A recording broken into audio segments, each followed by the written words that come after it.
Jó estét kívánok! Meghalt Ayrton Senna. Ayrton Senna több mint 250 km/h sebességgel csapódott az imolai pályát övező falnak.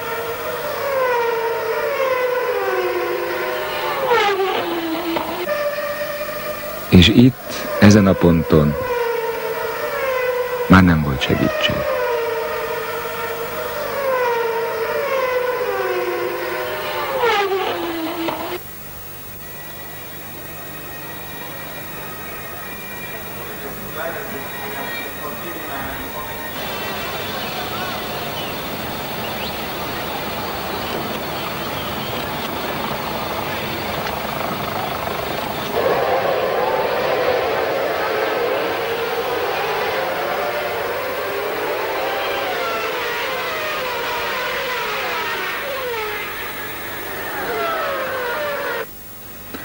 A segítség gyorsan jött, az orvosok megpróbáltak mindent megtenni, hogy megmentsék Ayrton Senna életét.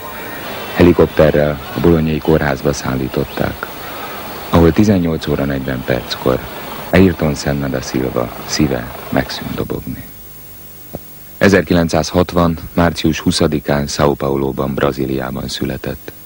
Versenyzői pályafutását 1973-ban gokárttal kezdte meg, és 1984-ben már a Forma 1 világában is jeleskedett, első futamát hazai földön, Brazíliában futotta.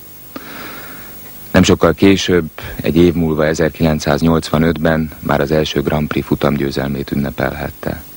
Pályafutása során 161 nagydíjon állt rajthoz, 41 győzelmet aratott, és ő volt az, aki legtöbbször indulhatott az érről a Forma 1-es futamokon. Szám szerint 65-ször.